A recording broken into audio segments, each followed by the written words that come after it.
Now, the Muslims were sure of Allah's help as the war was about to start. Rasulullah picked up some dust, threw it toward the army of Kuffar, and said, "Let the enemy's faces the distorted." Rasulullah then turned to Allah subhanahu wa ta'ala for help. He raised his hands for prayer and said to Allah subhanahu wa ta'ala, "O Allah, the Quraysh are proud of their arms and their numbers. They have come to prove that your Rasul is wrong. O Allah, send help, the help which you promised. If the small number of your faithful servants is killed, no one will remain to worship you and you glorify your name." Now, it was customary among the Arabs that before general war, a few soldiers from each side would meet in single combat.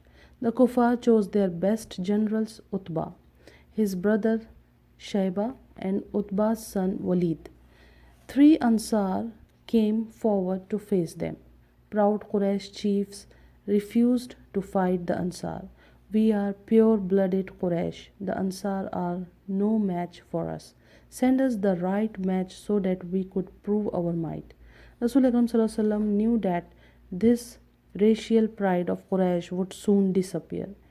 He pointed to Hamza radiallahu anhu, Ali radiallahu anhu, and Ubaidah bin Harith radiallahu anhu.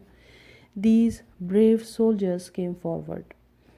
There was an encounter, and the heads of Kuffar chiefs were soon lying on the ground in the pool of blood. There were cries and wailings in the camp of the Kuffar and talk of revenge. The Kuffar soon realized that if these kinds of encounters continue, they would lose all their brave fighters. Therefore, they declared a general war. A fierce battle then started.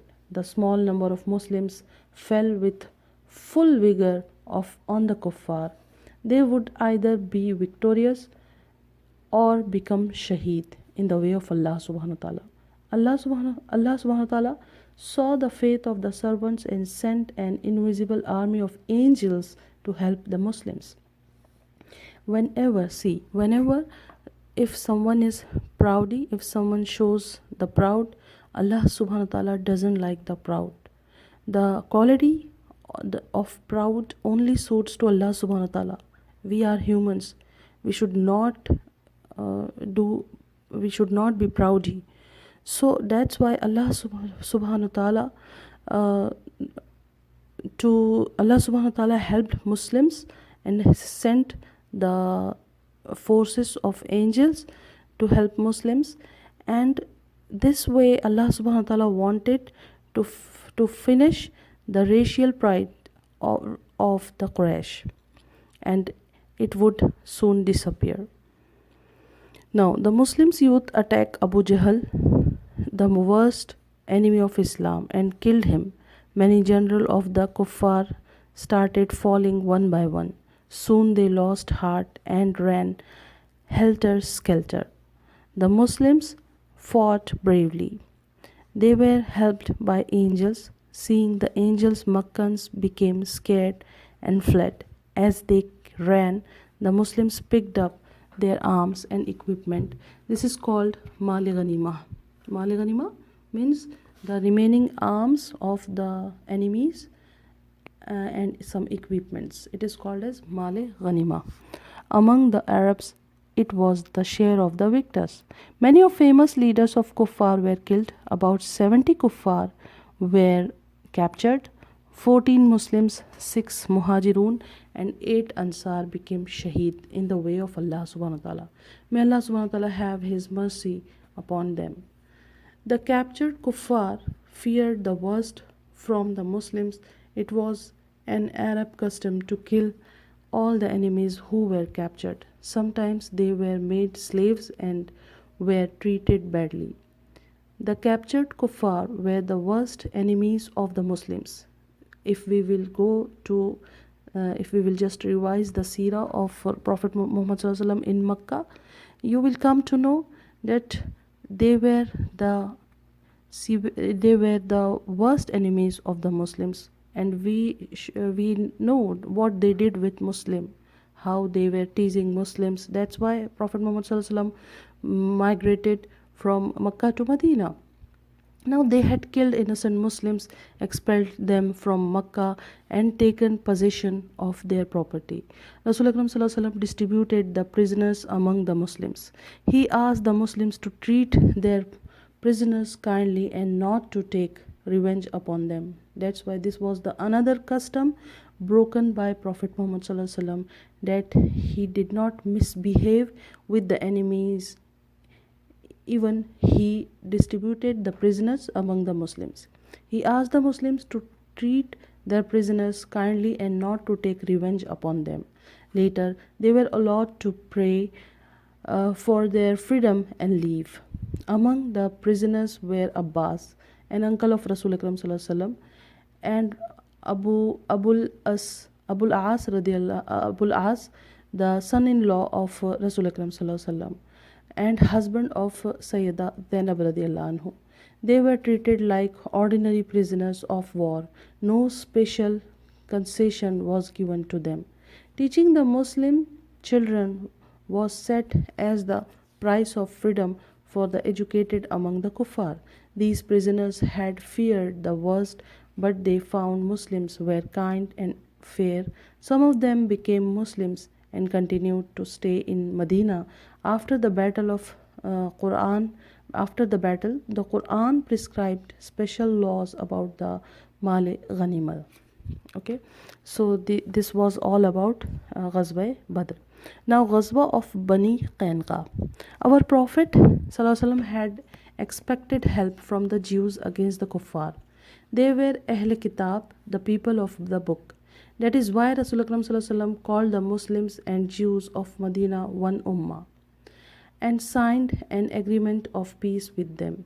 Unfortunately, the Jews became hostile to Rasul Akram Sallallahu Alaihi Wasallam. Their enmity to Islam went on increasing in the Battle of Badr. They openly sympathized with the kuffar of Makkah.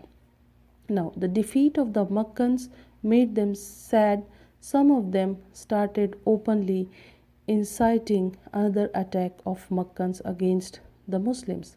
The Jewish tribe of Bani Nadir had a great Arabic poet, Ka'b bin Ashraf.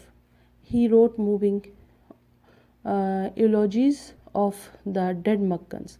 He went to Makkah to incite the Makkans to a war of revenge and bloodshed against the Muslims. He wrote poetry to ridicule and laugh at Rasul Sallallahu Alaihi Wasallam in order to please the enemies of Islam. Nauzubillah. Now, among the Arabs, the poets had great influence over people.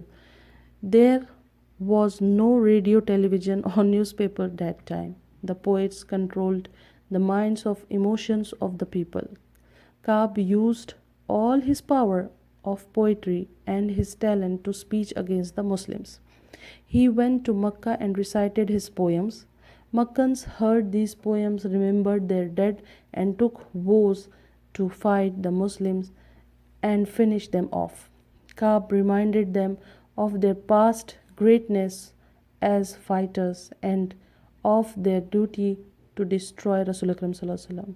Thus, through his poetry, he made sure that a big attack would be made by the Makkans to take revenge of the battle of Badr, the Ghazwa of Badr. He also knew that as long as Rasul Akram Sallallahu Alaihi Wasallam was alive, the Muslims' morale would be high. So he tried to get Rasul Akram Sallallahu Alaihi Wasallam killed by the conspiracy. Fortunately, his conspiracy did not work. Another tribe of Jews, the Bani Qanqa, ignoring their agreement, started teasing and harassing the Muslims. One day, a Jew undressed an Ansari woman in public and insulted her. When her husband learned of this, he was mad with anger. He killed the Jew. The dead Jew's friends and relatives killed the Muslims. This created a lot of tension between the Muslims and the Jews. Our Prophet ﷺ wanted to settle the dispute by punishing the person who was responsible for this incident. The Jews did not agree. They told Rasulullah sallallahu alaihi wasallam, "We are not the Makkans who ran away. We know how to fight." As tension rose, the Prophet sallallahu alaihi wasallam sent an army to punish the tribe. They lived in fortified castles. Now Muslims surrounded their castles. The Jews now knew they could not win, so they asked for safe passage to leave Medina.